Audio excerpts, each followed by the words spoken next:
안녕하세요 여러분, 성공합시다. 자, 오늘은 야고보서 마지막 날인데요. 야고보 사도는 예수님의 동생이고 또 예수님을 정말 옆에서 직접적으로 오랫동안 본 사람이잖아요. 그래서 그런지 기도의 사람이었어요. 그래서 야고보서 초반에도 기도로 시작했지만 이 마지막에도 기도의 중요성을 강조하면서 마무리를 하고 있어요. 야고보 사도가 인생을 통해서 결론을 내린 기도의 파워 한번 들어보도록 할게요. 7절. 그러므로 형제들아, 주께서 강림하시기까지 참으라. 보라, 농부가 땅에서 나는 귀한 열매를 바라고 길이 참아 이른 비와 늦은 비를 기다리나니 너희도 깊이 참고 마음을 굳건하게 하라. 주의 강림이 가까우니라. 자, 주님 다시 오실 때까지 참고 기다리라고 얘기하고 있어요. 이때 당시 사람들은 이제 우리가 앞에 히브리서를 통해서 봤지만 물리적인 압박이 있었죠. 로마가 물리적으로 압박을 했죠. 또 유대교 안에서의 해유가 끊임없이 왔어요. 또 하나는 주님이 오신다고 그랬는데 안 오시는 거예요. 그러니까 이거 오시는 거 맞나? 이런 거에 대한 신학적인 흔들림이 있었는데 주님이 반드시 곧 오시니까 참고 기다리라고 말하고 있어요. 또 바로 앞부분에서는 그 당시 부자들의 잘못에 대해서 얘기했잖아요. 어떤 잘못을 했나요? 첫 번째는 하나님이 없이 비즈니스를 계획하는 사람들이었고, 또 하나는 정당하지 않는 방법으로 부를 막 축적하는, 그들의 욕망으로 축적하고 노동력까지 착취하는 그런 사람들이었어요. 그들에게 기다리고 있는 것은 심판이기 때문에 종말이 반드시 올 것이라는 것을 확신하면서 기다리라는 의미예요. 자, 9절. 형제들아, 서로 원망하지 말라. 그리하여야 심판을 면하리라. 보라, 심판주가 문 밖에 서 계시니라. 서로 원망하지 말아요. 교회 안에서 지금 부자와 가난한 사람들 사이에서 차별도 있고 서로 막 미워하고 적대시하고 있잖아요. 그런데 심판주이신 하나님께 그 모든 것을, 억울한 것도 부당한 것도 다 맡기고 원망하지 말라고 하고 있어요. 자, 10절. 형제들아, 주의 이름으로 말한 선지자들을 고난과 오래 참음의 본으로 삼으라. 보라, 인내하는 자들을 우리가 복되다 하나니 너희가 욥의 인내를 들었고 주께서 주신 결말을 보았거니와 주는 가장 자비하시고 긍휼히 여기시는 이시니라. 자, 예언자들의 고난과 인내를 본보기로 삼으라고 하고 있어요. 그러면서 욥의 예를 들고 있죠. 자, 욥은 어떤 인생을 살았나요? 재산을 다 잃고 몸도 아프고 자식까지 다 잃는 정말 상상할 수 없는 고난을 받았지만 그는 그 과정을 통해서 귀로만 듣던 하나님을 눈으로 보게 되었어요. 이 말은 하나님에 대해서 다른 경지에 들어섰다는 뜻이죠. 그가 본 것은 하나님은 창조주이시고 가장 자비하시고 긍휼히 여기시는 분임을 알았어요.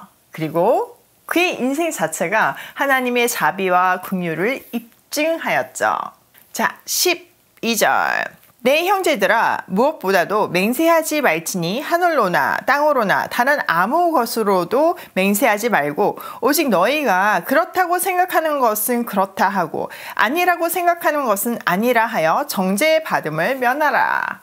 맹세하는 죄에 대해서 경고하고 있어요. 당시 문화 속에는요, 특히 이제 유대인 안에서는 그 불경한 맹세가 성행했어요. 근데 그게 이제 성도들 사이에도 퍼진 거죠. 하늘이나 땅이나 그 다른 어떤 피조물을 가지고 맹세를 하는 것인데, 그들 입장에서는 하나님만 창조주시니까 하나님 이름으로만 맹세하지 않으면 다른 것으로 좀 이렇게 거짓으로 맹세한다고 해도 죄가 되지 않는다고 생각을 했어요. 그러니까 하나님만이 참 신이심을 인정하는 거는 좋은데 그걸 어떻게 보면 악용한 거죠. 그러니까 다른 거가 하늘이나 땅이나 다 피조물이니까 자기들을 심판할 수 없다는 것을 알고 그것을 붙들고 이제 맹세를 한 거예요.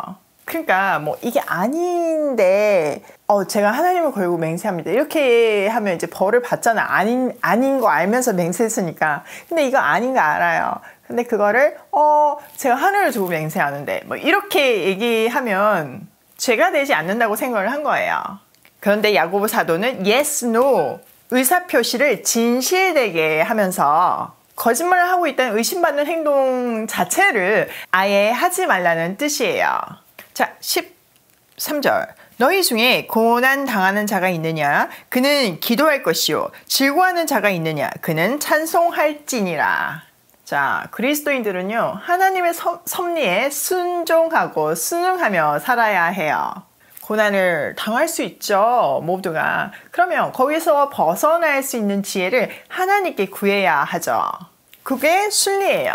고난은 우리가 늘 얘기하지만 하나님을 더 깊이 알아갈 수 있는 통로이고 또 축복으로 이끄는 축복의 통로예요. 우리는 성경 안에 수많은 사례를 통해서 그것을 확인할 수 있잖아요. 단 여기서 중요한 거 하나는 복은 내가 원하는 것이 이루어지는 것이 복이 아니고요. 하나님께 나아가는 것 자체가 복이고 하나님과 친밀해지는 것 자체가 복이에요. 우리가 하나님 안에서 나를 지으신 이유, 내 삶의 의미, 세상을 통치하시는 원리 이런 것들을 알 때 어떤 환경 속에서도 평안할 수 있고 지으신 목적대로 사람이 사람답게 살 수 있어요. 환난은 연단은 인내를, 인내는 소망을 낳죠. 환난은 우리의 영적인 근육이 생기게 하고 영적인 맷집이 생기게 만들어요. 그러니까 어떤 상황도 인내하고 견딜 수 있는 능력이 길러지죠. 결국 그 과정을 통해서 진정한 소망이 무엇인지를 분별할 수 있게 되어요. 이런 영적인 시스템이 우리 안에 딱 세팅이 되면요, 자연스럽게요, 삶이 달라질 수밖에 없어요. 가치가 달라지니까 가는 방향도 목적도 달라질 수밖에 없어요. 가치라는 것이 우리가 값을 매기는 거잖아요.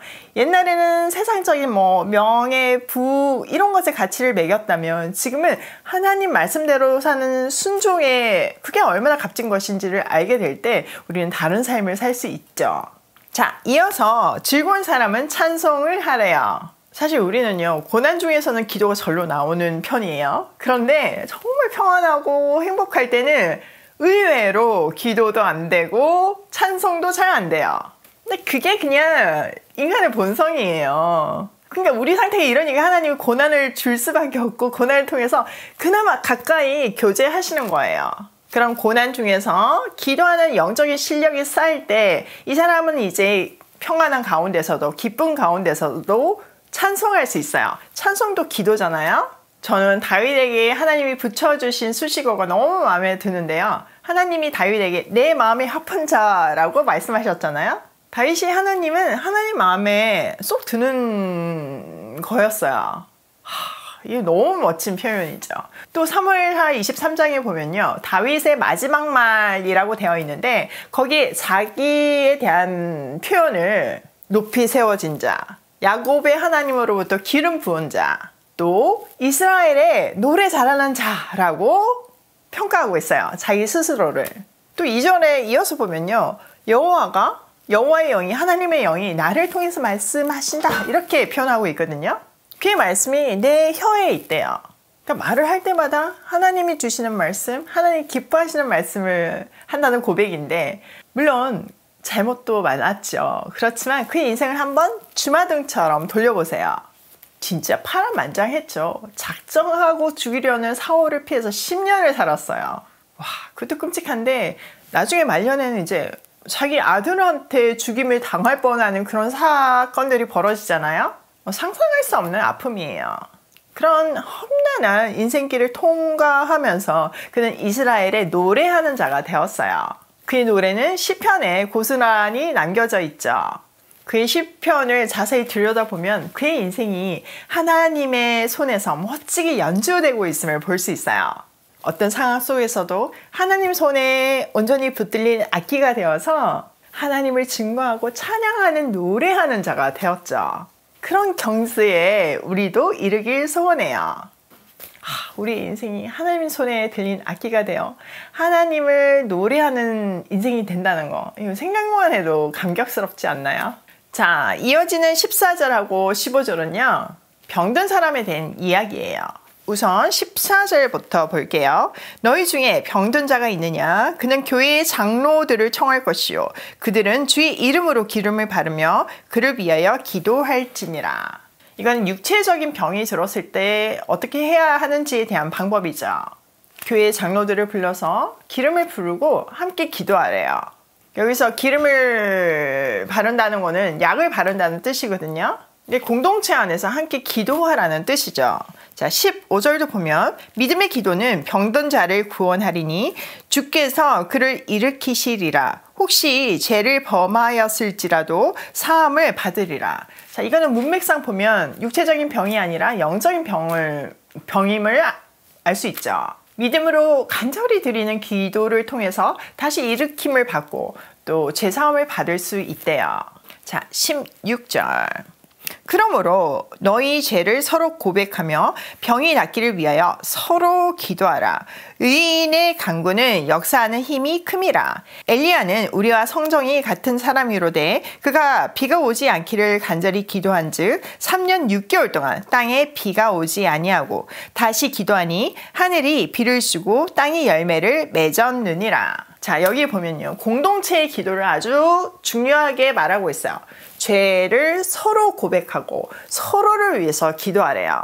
사실 혼자 너무 이렇게 동굴을 파다 보면요, 물론 하나님하고 깊이 될 수도 있지만 오류에 빠질 수도 있어요. 공동체의 기도는 그걸 잡아주는 역할을 하죠. 그러면서 엘리야 예를 드는데, 엘리야도 뭐 그 사람이 특별한 것이 아니라 중요한 것은 우리하고 같은 본성을 가진 사람이었대요. 그런데 비가 오지 않도록, 그것도 3년 6개월이나 오지 않도록 기도했고, 또 다시 기도했을 때 비가 오고 땅에 열매가 맺히는 기적이 일어났어요. 그도 분명히 우리하고 동일한 재성을 가진 사람이었지만 간절한 기도로 하나님의 뜻을 이룬 것처럼 우리도 간절히 기도해야 한다는 뜻이에요. 그러니까 엘리야는 달라, 이게 아니라 똑같으니까 제발 좀 기도해라 이 말이죠. 자, 19절.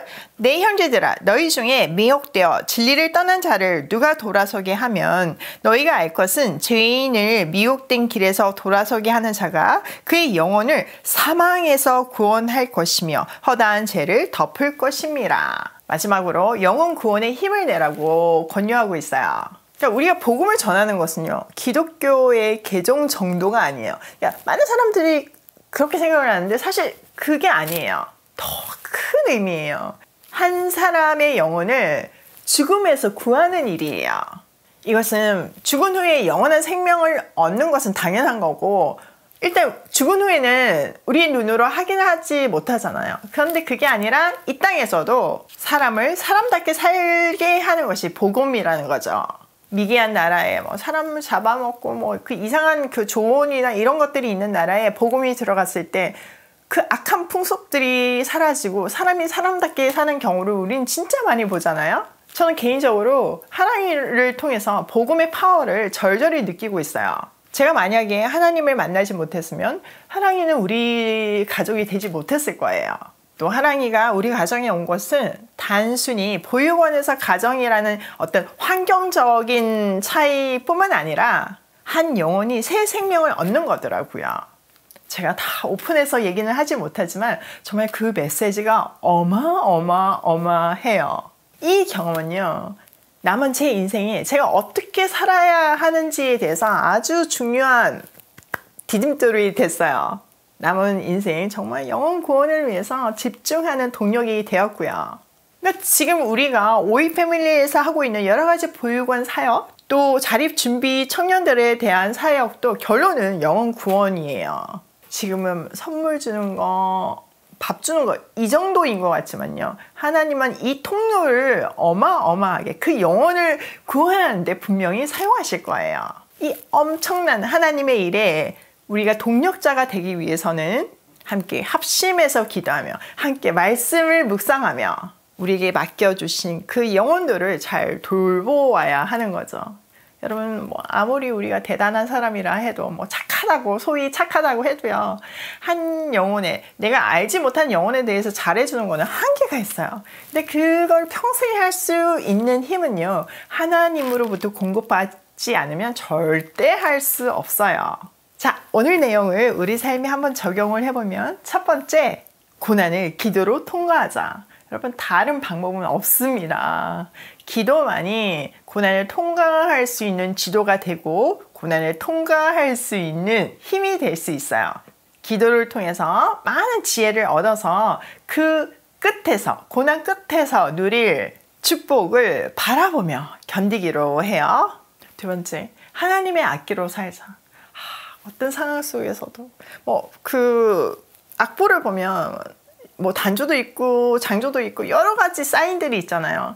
그거에 따라서 하나님이 연주하시는 대로 사용되는 악기가 된다면 그 인생만큼 복된 게 없을 것 같아요.